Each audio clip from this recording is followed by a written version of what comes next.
الحمد لله رب العالمين والعاقبة للمتقين والصلاة والسلام على سيد الأنبياء والمرسلين خاتم النبيين محمد وعلى آله وصحبه أجمعين أما بعد۔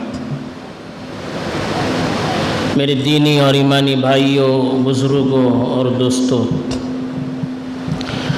اللہ تعالیٰ نے قرآن مجید میں اپنی جس صفت کا بار بار تذکرہ کیا ہے وہ ہے رحمت والی صفت۔ اپنے بندوں کو اپنی طرف مائل کرنے کے لیے اور اپنی طرف متوجہ کرنے کے لیے بار بار قرآن مجید میں اپنی رحمت والی صفت کو اللہ تعالیٰ نے بیان کیا ہے۔ 200 سے زائد مرتبہ اس صفت کی تکرار کی ہے تاکہ بار بار یہ صفت بندوں کے سامنے آتی رہے، ان کے ذہن و دماغ پر دستک دیتی رہے، اور پھر بندہ ساری اپنی کمزوریوں اور کوتاہیوں کے باوجود اللہ کی طرف بار بار متوجہ ہوتا رہے۔ اسی لیے اللہ تعالیٰ نے جو دین ساری انسانیت کے لیے اپنے پاک رسول صلی اللہ علیہ وسلم کے واسطے سے اس دنیا میں بھیجا ہے، اس دین کے اندر بھی اپنے اس رحمت کے پہلو کو خاص طور پر مقدم رکھا ہے۔ اور اس دین کے سلسلے میں اللہ تعالیٰ نے فرمایا ما جعل علیکم فی الدین من حرج، کہ تمہارے دین میں اللہ تعالیٰ نے تمہارے لیے کوئی تنگی اور پریشانی نہیں رکھی ہے۔ دوسری جگہ فرمایا یرید اللہ بکم اليسر ولا یرید بکم العسر، اللہ تعالیٰ آپ سے سہولت چاہتے ہیں، آسانی چاہتے ہیں، تنگی اور پریشانی میں مبتلا کرنا نہیں چاہتے ہیں۔ اس لیے دین کے جو احکام اللہ نے اپنی امت کے لیے، اپنے بندوں کے لیے اپنے نبی کے واسطے سے دیے ہیں، ان احکام پر ہم غور کریں گے تو ہر حکم سے رحمت کا پہلو ہمیں نظر آئے گا، کیونکہ اللہ کا دین ہے جو خود رحیم ہوگا، جو خود رحمان ہوگا، تو اس کا دین کیسا ہوگا۔ دوسری طرف اس دین کی نشر و اشاعت کے لیے اپنے جس پیغمبر کو اللہ تعالیٰ نے اس دنیا میں بھیجا اور جس کی تربیت بھی اللہ نے خود کی، جس کی تعلیم و تربیت کا ذمہ اللہ نے خود لیا، اس نبی کو تیار کرنے میں بھی اللہ تعالیٰ نے اپنی صفت کو خاص طور پر اپنے پیش نظر رکھا ہے۔ چنانچہ نبی کریم صلی اللہ علیہ وسلم کی زندگی کا ہم مطالعہ کرتے ہیں تو قدم قدم پر ہمیں آپ کی ہر ادا سے، آپ کے ہر عمل سے ہمیں رحمت کا پہلو اجاگر ہوتا ہوا، نمایاں ہوتا ہوا نظر آئے گا۔ اور کیوں نہ ہو، اللہ کے رسول صلی اللہ علیہ وسلم ساری انسانیت کے لیے تھے، اور ساری انسانیت، سب کے مزاج یکساں نہیں ہوتے ہیں، سب کی فطرت یکساں نہیں ہوتی، سب کے اخلاق یکساں نہیں ہوتے ہیں، بلکہ نبی کو ہر نسل کے مطابق اپنا پیغام سامنے رکھنا ہوتا ہے، ہر انسان کے اخلاق کو، ہر انسان کی صفت کو اور ہر انسان کے جذبات کو اپنے سامنے رکھنا ہوتا ہے۔ تو اس لیے جب تک جس کو پوری ملت کی قیادت کرنی ہے اس کے دل میں رحمت اور نرمی کا گوشہ نہیں ہوگا تو پھر پوری امت کی قیادت کیسے کی جا سکتی ہے۔ اور اس دین کو تو ہمیشہ کے لیے باقی رہنا ہے، قیامت تک جو امتیں آئیں گی۔ صحابہ کا ایمان تو بہت بڑا، لیکن جیسے جیسے زمانہ صحابہ کے دور سے، نبی کے دور سے دور ہوتا چلا جائے گا، وہ صفات بھی کم ہوتی چلی جائیں گی اور امت کے ایمان کے اندر بھی کمزوری چلی آتی جائے گی۔ اب ہمارے دور کے جو مسلمان ہیں، اگلے دور کے جو مسلمان ہوں گے، ان کے ایمان کے اندر جو کمزوری ہے، ان کی صفات کے اندر جو کمزوری ہے، ان کے اخلاق کے اندر جو کمزوری ہے، اگر رحمت کی صفت سے اس کو ڈھانکا نہیں جائے تو پھر ہمارا مومن رہنا مشکل ہو جائے گا۔ تو چونکہ نبی کو ہر زمانے میں رہنا ہے، وَمَا أَرْسَلْنَاكَ إِلَّا كَافَّةً لِلنَّاسِ،